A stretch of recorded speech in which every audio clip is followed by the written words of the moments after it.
Meus queridos irmãos e minhas irmãs, na semana que passou, no segundo domingo do tempo comum, nós meditávamos e estudávamos aqui na igreja o Evangelho das bodas de Caná, o Evangelho segundo João, que nos mostrava o início da vida pública de nosso Senhor Jesus Cristo.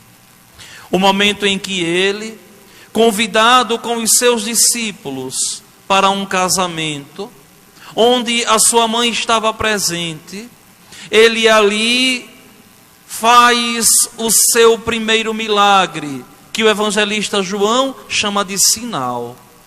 Ele transforma a água em vinho, e aquele vinho é de um sabor tão grande, que faz com que aquele mestre-sala, ele de verdade se sinta ali feliz, acolhido, realizado em Deus.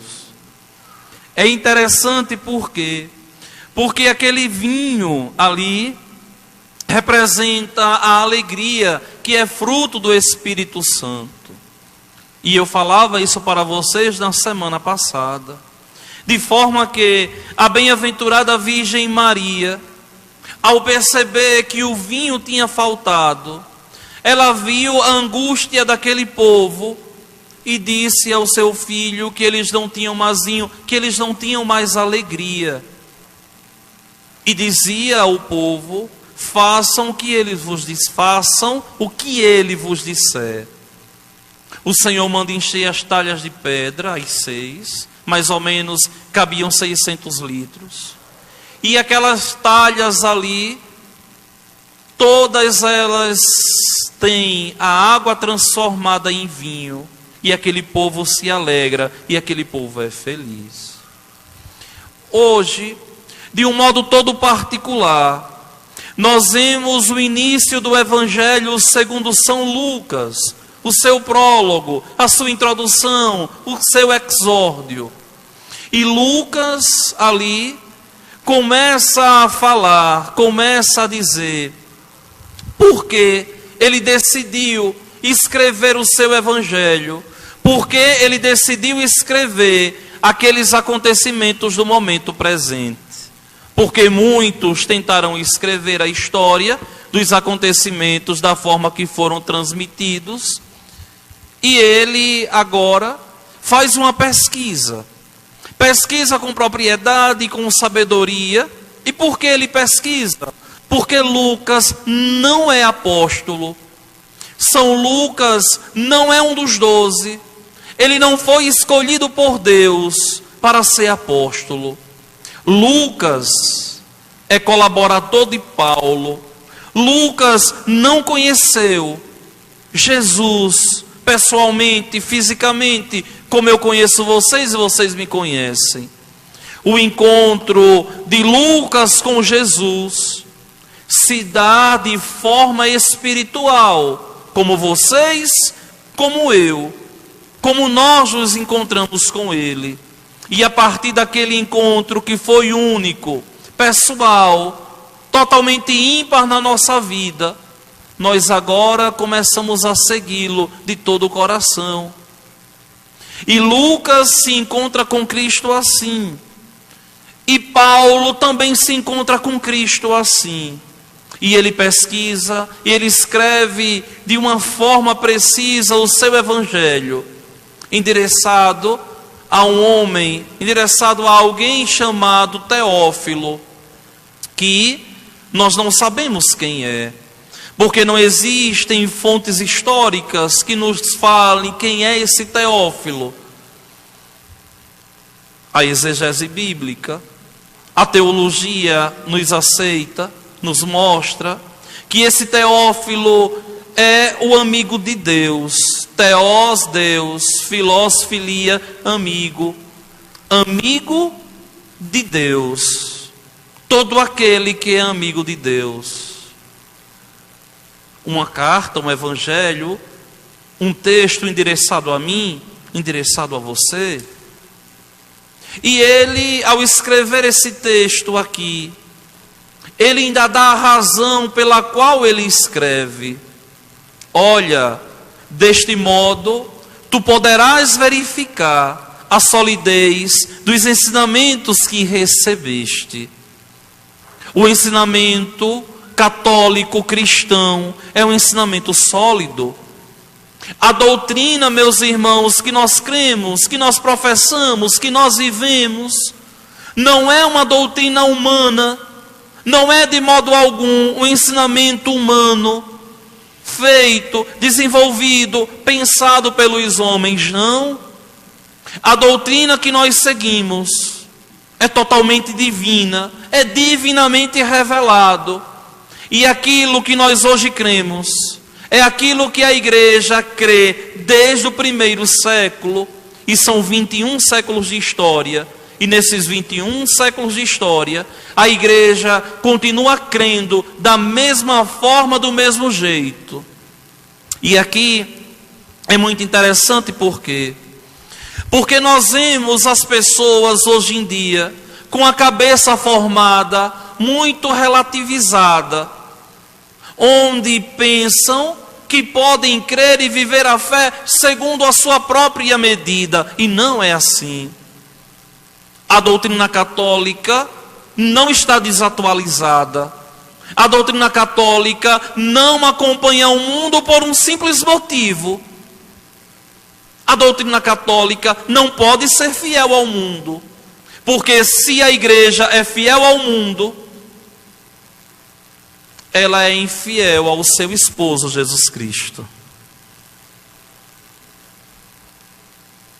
E a igreja não pode de modo algum trair o seu esposo Cristo Jesus. É por isso que muitas pessoas não conseguem entender por que a igreja não acompanha a evolução do mundo. Não pode. Não pode a igreja acompanhar a evolução do mundo. Meus irmãos, aquilo que era pecado no século I continua sendo pecado hoje. Aquilo que a igreja celebrava no século I, nós continuamos celebrando hoje. Aquilo que era proclamado na igreja no século I continua sendo proclamado hoje. Não existe uma disparidade, uma dicotomia de doutrina, de liturgia, de sacramentos, de fé. Não, de doutrina não. A doutrina católica, aos olhos do mundo, sempre vai ser uma doutrina antipática. A doutrina católica, aos olhos do mundo, sempre vai ser uma doutrina odiada. Por quê? Porque o primeiro antipático aos olhos do mundo foi ele.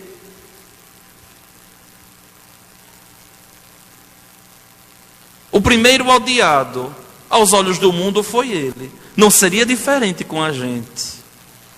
E quando todas as vezes em que a igreja deixou de ser fiel ao seu Senhor, para tentar acompanhar de algum modo a evolução do mundo, a igreja se perdeu e muito sofreu. A igreja se perdeu e muito sofreu em alguns momentos, quando alguns pastores ali tentaram flexibilizar a doutrina para atrair o povo. Meus irmãos, não é o padre que atrai o povo. Não é o remeleixo dentro de uma igreja que atrai o povo. Quem congrega o povo de Deus é o Espírito Santo de Deus. A igreja não tem que mudar a sua doutrina para atrair as pessoas. São as pessoas que devem mudar a vida para abraçar a doutrina. É diferente. E a igreja, mesmo assim, acolhe a nós todos, sem fazer acepção de pessoas. Por quê? Porque Deus ama o pecador, mas odeia o pecado. A igreja acolhe o pecador, mas não pode ser conivente e acolher o pecado. Não. A doutrina católica é solidificada, é sólida. E nós vemos hoje em dia as pessoas dizendo assim. Isso é tão interessante porque dizem assim: antigamente era assim, agora é assado. Não. Antigamente se fazia daquele modo, agora a gente pode fazer assim. Também não. E aí nós podemos dar vários e vários exemplos. A igreja não pode, de modo algum, ser infiel a Cristo. Por quê? Porque se a igreja é infiel a Cristo, aquilo que nós pregamos é uma mentira. Aquilo que nós anunciamos é um faz de contas. E aquilo que nós anunciamos aqui não é um faz de contas e não é uma mentira. Mesmo que as pessoas não aceitem, mesmo que as pessoas não concordem.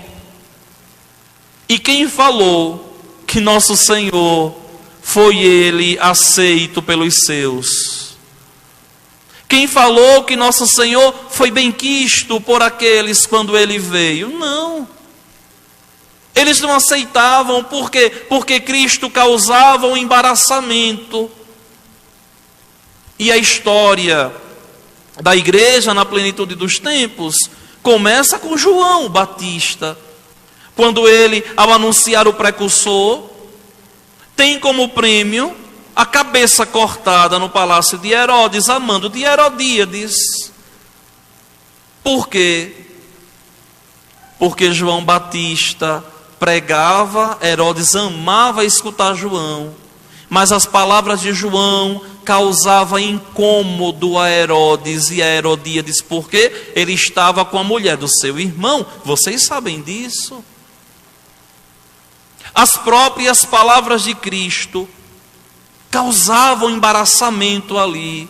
E hoje, 2000 anos depois, não poderia de modo algum as palavras não causarem embaraçamento em nós.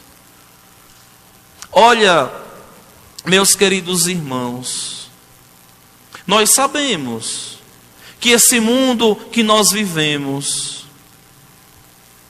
é um mundo sem norte.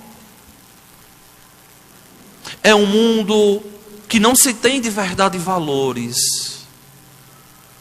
É um mundo muito superficial, que quer fazer as coisas de qualquer modo, que quer fazer as coisas de qualquer jeito.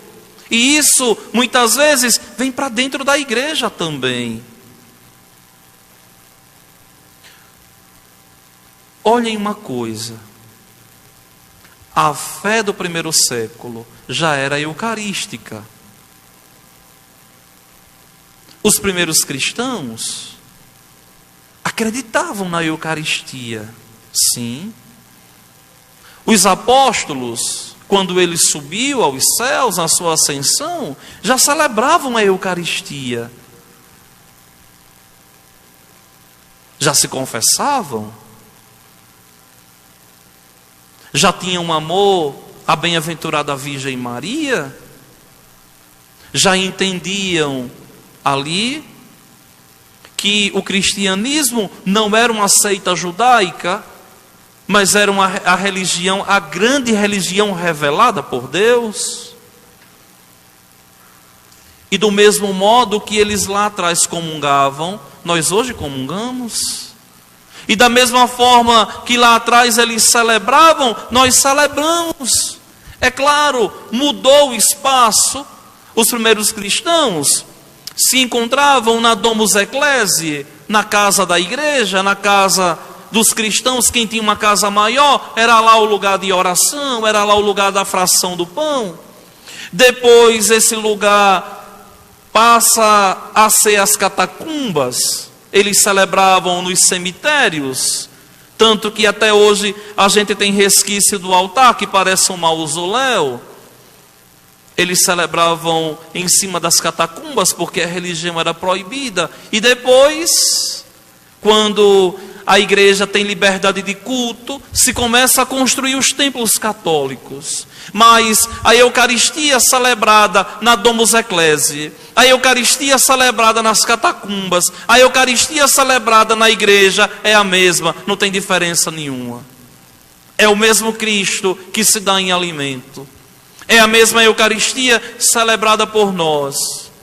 Só que essa Eucaristia celebrada por nós aqui neste altar, para muitos que não têm fé, é uma loucura tão grande.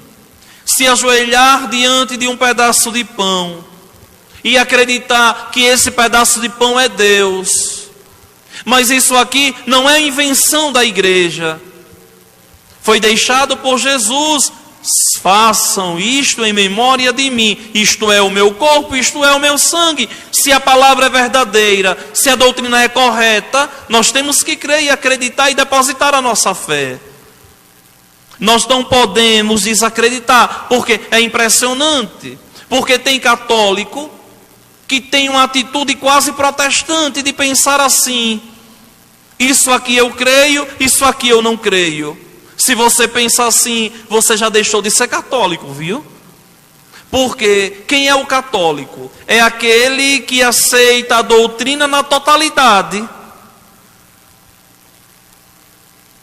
É aquele que aceita a doutrina universal, toda ela deixada por Cristo, sem ser contestada em nada. Se você é católico batizado e contesta a doutrina católica, você sabe que está tendo você fique sabendo que você está tendo atitude protestante. Por exemplo, tem gente que vem à igreja e não acredita na Eucaristia. Tem gente que vem à igreja e não acredita na confissão. Tem gente que vem à igreja e não acredita no matrimônio. E tanto faz crismar como não. E é aqui que nós temos que entender. Ou nós somos católicos e essa doutrina é divinamente revelada, e ou nós estamos brincando com aquilo que é sagrado. Meus queridos irmãos e minhas irmãs, olhem que Lucas aqui no texto santo, ele escreve com muita propriedade: deste modo poderás verificar a solidez dos ensinamentos que recebeste. Tudo na doutrina é divino, tudo. Nada é invenção da igreja. Minha gente, olha, seria muito mais fácil para a igreja acompanhar o mundo. Porque muitas vezes nós, pastores, sacerdotes do povo de Deus, somos vistos por antipáticos, por simplesmente guardarmos a doutrina católica. Somos vistos como antipáticos simplesmente por pregarmos uma doutrina piedosa, genuína. Nós não podemos aqui do púlpito dizer que o certo é errado e que o errado é certo. Não. Nós temos que dizer que o certo é certo e que o errado é o errado, mesmo que venha doer no coração do pastor e mesmo que venha doer no coração da ovelha.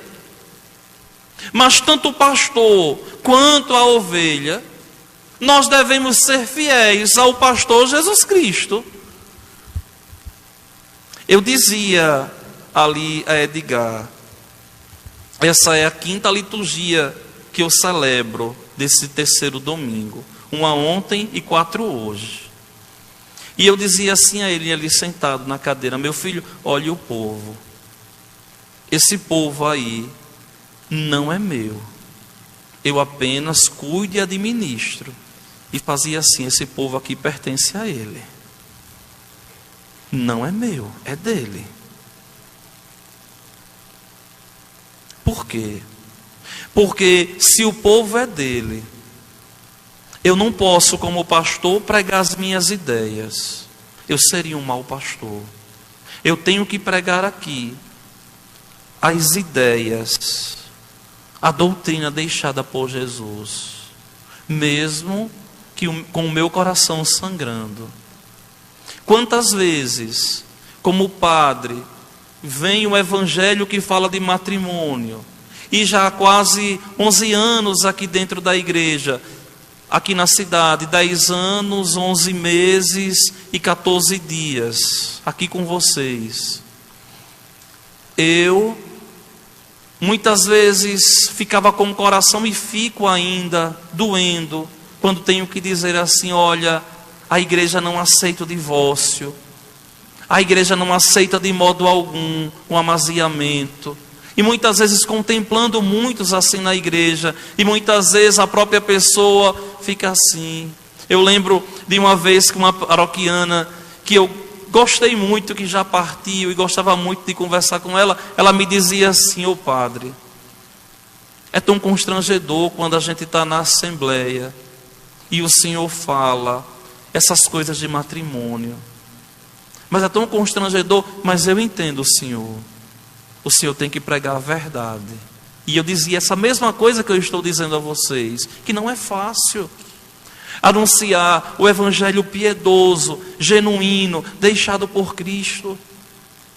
E vocês sabem que desde que eu cheguei aqui na cidade, eu dizia ao primeiro conselho que eu montei, eu dizia nas assembleias que eu fazia, eu dizia assim: olha, vejam bem, o pastor é Cristo, Ele é o pastor. Nós aqui somos instrumentos e fazemos o que Ele nos pede. A minha missão em Gameleiras vai ser pregar para vocês uma doutrina séria, genuína, piedosa, deixada por Cristo, do jeito que Ele deixou, sem ideologia nenhuma. E o meu outro objetivo é ensinar vocês a participar de missa católica. E vejam que essa nossa missa aqui na nossa paróquia é uma missa católica. Padre, existe missa que não é católica? Tem sim, algumas no mundo que a gente diz assim: meu Deus, será que essa igreja é católica mesmo? Não, do jeitinho que está no missal da igreja, no jeitinho que a igreja nos pede.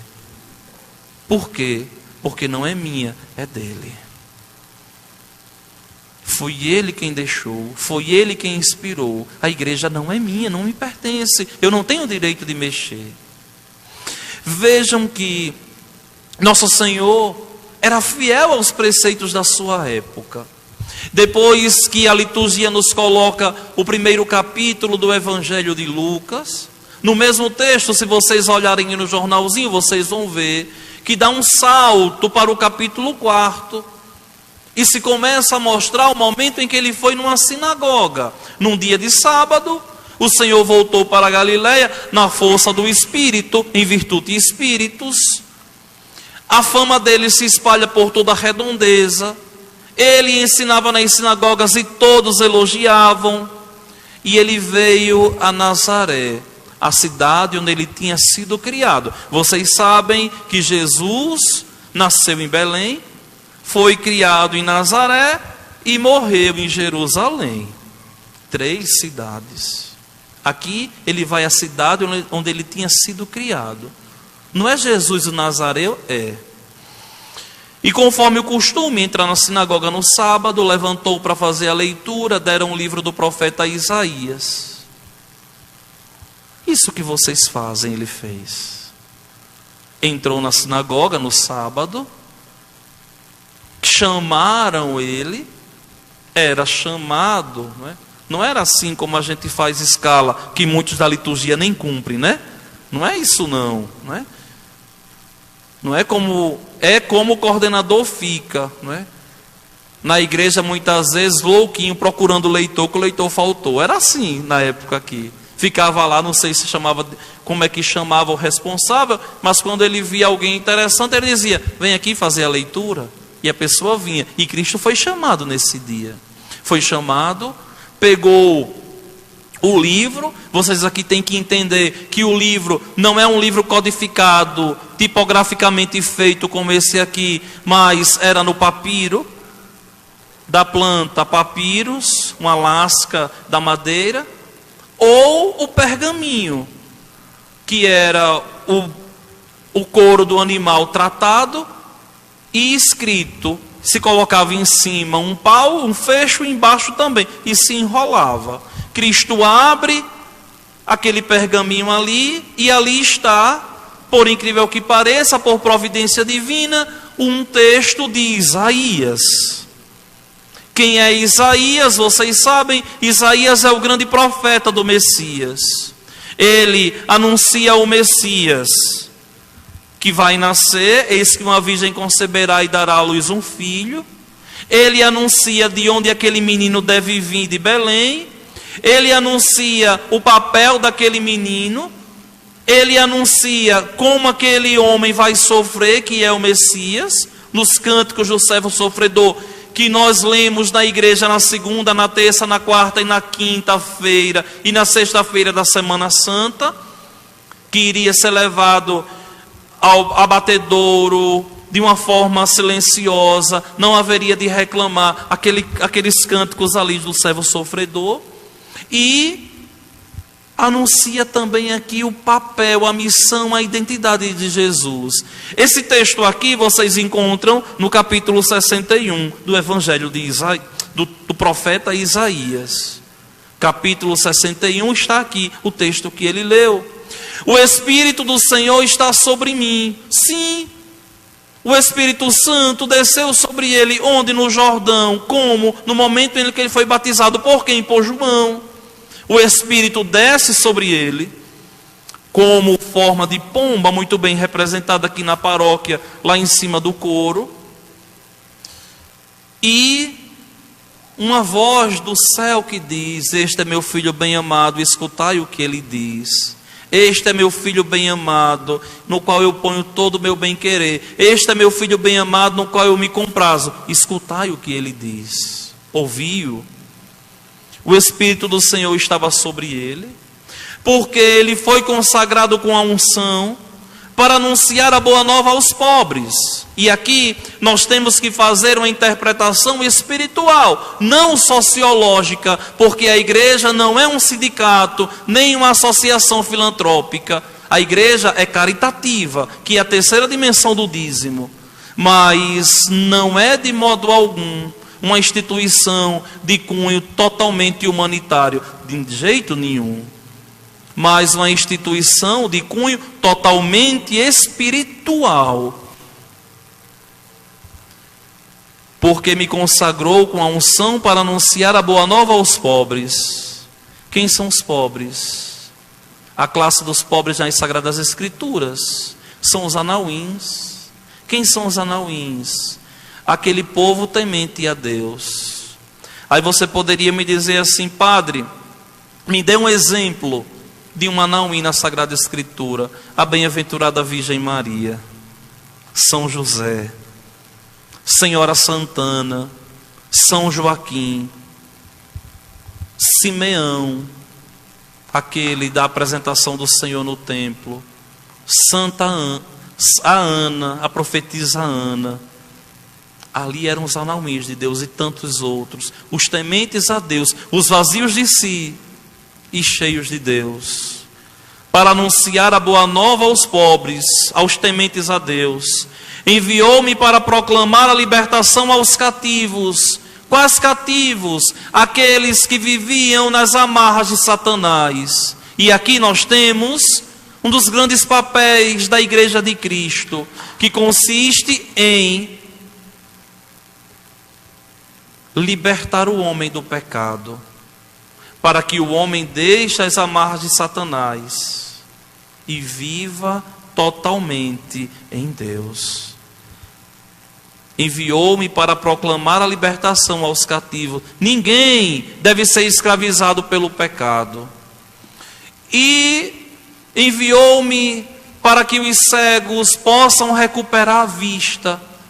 Quais são os cegos? Aqueles que não enxergavam nele o Messias, o enviado por Deus. Como até hoje nós temos tantos cegos na sociedade que não conseguem entender que essa busca louca pelo prazer não traz felicidade. Essa busca louca, essa felicidade pelo entretenimento não preenche, não completa. Essa sede tão louca, onde alguns enchem a cara na cachaça, outros nas drogas, outros na prostituição, outros na internet. E não preenche, não completa de modo algum. Todos cegos, todos com sede de infinito, de uma verdadeira felicidade que completa, que preenche, que faz feliz. E é esses que ele vem de verdade fazer enxergar. E para libertar os oprimidos. Quem eram os oprimidos? Era o povo judeu que estava sendo de verdade escravizado pelos romanos. E para proclamar o ano da graça do Senhor, o tempo, a plenitude do tempo chegou. Depois ele fechou o livro, entregou ao ajudante, sentou-se. Todos que estavam ali na sinagoga tinham os olhos fixos nele. Então começou a dizer-lhes: hoje se cumpriu esta passagem da Escritura que acabastes de ouvir. Ou seja, a palavra de Deus se cumpre. Não só se cumpriu no tempo de Cristo, não. A palavra de Deus se cumpre até hoje. A palavra não é retrógrada, a palavra não caiu no ostracismo, a palavra não está empoeirada, mofada, não. Pode até estar a Bíblia na sua casa, empoeirada e mofada, porque você não lê. Que está lá enfeitando, quem sabe, a estante de casa. Porque você não tem coragem de ler. Mas a palavra é viva, é eficaz, ela atua, ela acontece. E você é chamado por Deus de verdade a ser esse arauto do Evangelho, a levar o Evangelho de Deus, primeiro ao teu coração, e depois àqueles todos, onde você os encontra no dia a dia da vida. Hoje se cumpriu esta passagem da Escritura que acabastes de ouvir. Só que vejam bem, meus queridos irmãos e minhas irmãs, é preciso que nós católicos, é preciso que nós cristãos, tomemos consciência que somos membros de uma igreja. Muitas vezes eu fico observando as pessoas que não se sentem responsáveis pela igreja. O responsável pela igreja não é o padre, somente o padre, não. Não é só o conselho, somente o conselho. E graças a Deus aqui, eu tiro o chapéu para o conselho que eu consegui formar esses anos todos na paróquia, porque tem gente ali que de verdade vive e faz uma guerra para fazer a coisa acontecer. Mas os responsáveis pela igreja não é o padre, o conselho, os coordenadores, não. O responsável pela igreja, pela evangelização, são todos os que são batizados. Quem é batizado tem que ser responsável pela igreja de Cristo, porque é membro dessa igreja. Olhem a carta de São Paulo aos Coríntios, na segunda leitura de hoje. O que é que Paulo vai dizer? Como o corpo é um, embora tenha muitos membros, e como todos os membros do corpo, embora sejam muitos, formam um só corpo, assim também acontece com Cristo. Nós formamos um único corpo, que é a igreja, e Ele é a cabeça dessa igreja. E aqui nós temos que entender que quando um sofre, todos devem sofrer. Que quando não está bem, todos têm que se preocupar, rezar e interceder. onde nós temos que compreender que nós formamos um corpo que deve ser harmônico e que deve de verdade ser no mundo sinal de Deus. É uma pena que os cristãos em pleno século 21 se descaracterizaram tanto que muitas vezes nós não sabemos quem é de Cristo e quem não é. Desde os trajes, as músicas que escutam, a vida que levam. Se descaracterizam totalmente. Por quê?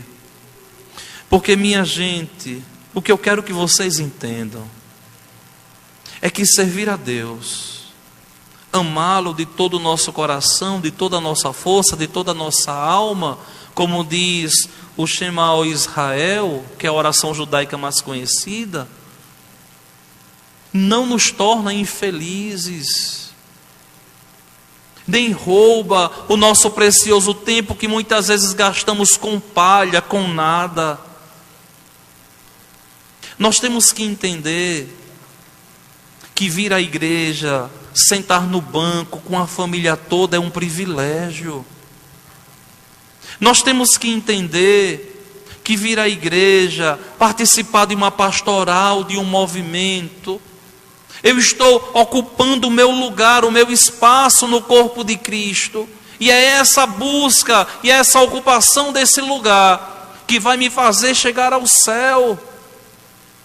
Eu preciso de verdade entender que a Eucaristia comungada, comida aqui no altar, não é um faz de contas. Eu não tenho que comungar se eu tenho vontade ou se eu não tenho. Eu tenho a obrigação de comungar e analisar a minha consciência. Se eu posso comungar, eu devo vir. Se eu não posso comungar, a minha consciência tem que pesar. E eu tenho que voltar à fila da comunhão urgentemente. A Eucaristia é penhor de salvação. Se não fosse para que nós celebrássemos, Ele não teria deixado. Se não fosse para que nós comungássemos, Ele não teria dito: isto é o meu corpo, isto é o meu sangue. E o mais bonito de tudo isso é que Ele deixa o seu corpo na espécie de pão, que é o alimento mais sagrado para nós, homens e mulheres, e um dos mais saborosos de todos. Deixa o seu sangue no acidente do vinho, porque vocês imaginem, se não fosse a transubstanciação, a gente comungar carne humana, como os primeiros cristãos foram caluniados, que comiam carne humana e bebiam sangue humano, seria horrível o gosto e o cheiro. Claro, até a presença de Deus no pão ázimo, sem fermento, é caridade de Deus para nós. E nós temos que entender que é essa Eucaristia que vai nos levar aos céus. E nós somos fortes como quando nós todos comungamos e temos responsabilidade e entendemos que não podemos ficar uma semana sem a Eucaristia, sem Deus. Ah, padre, eu tenho Deus. Que Deus você tem se você não comunga? Você está se enganando. E para a gente terminar, embora já tenha muita vontade de pregar a primeira leitura, eu quero terminar com o salmo de hoje, que nos dá essa alegria tão grande e nos dá essa consciência de servirmos a Deus. A lei do Senhor Deus é perfeita, não é imperfeita como o mundo nos quer colocar. Essa lei é um conforto para a alma. O mandamento do Senhor é brilhante, para os olhos é uma luz. O testemunho do Senhor é fiel, sabedoria dos humildes. É puro o temor do Senhor, imutável para sempre. Os julgamentos do Senhor são corretos e justos igualmente. E aí depois do salmista elogiar a lei, a palavra de Deus e a relação com Deus, ele agora se regozija e diz: que vos agrade o cantar dos meus lábios e a voz da minha alma. Que ela chegue até vós, ó Senhor, meu rochedo e impressionante Redentor. Meus queridos irmãos e minhas irmãs, nós teríamos tanta coisa para falar, mas na próxima semana, esse texto do final do Evangelho, hoje e aqui, volta na semana que vem. E nós veremos nosso Senhor ali mais uma vez na sinagoga dizendo: hoje se cumpriu esta passagem da Escritura que acabastes de ouvir. E vocês vão ver o reboliço e tudo aquilo que acontece. O que eu quero nessa pregação exaustiva de hoje é pedir a vocês: se esforcem para entender a doutrina, que é um caminho que leva ao céu. Se não entende, peça a Deus a graça de entender. Se perdeu a fé, peça a Deus a capacidade de aumentar a fé. Se ainda não é piedoso, se ainda não tem compromisso com nosso Senhor, se tem motivação para tudo no mundo e não tem motivação para a igreja, peça a Deus esse elan, para que você possa de verdade ser um bom cristão, que luta pela santidade e que um dia assim poderá chegar aos céus. Eu rogo a São Sebastião, nosso copadroeiro, que hoje nós encerramos os seus festejos, para que ele interceda por nós, para que nós tenhamos essa fortaleza, esse ânimo em servir a Deus e essa dignidade de ser todo de Deus, para que nós, em meio à covardia de tantos cristãos em meio ao mundo, tenhamos a sabedoria de sempre escolhermos a Deus, que é a melhor parte e que perdura para sempre, e que essa escolha nos levará aos céus. Vamos todos ficar de pé e vamos juntos professar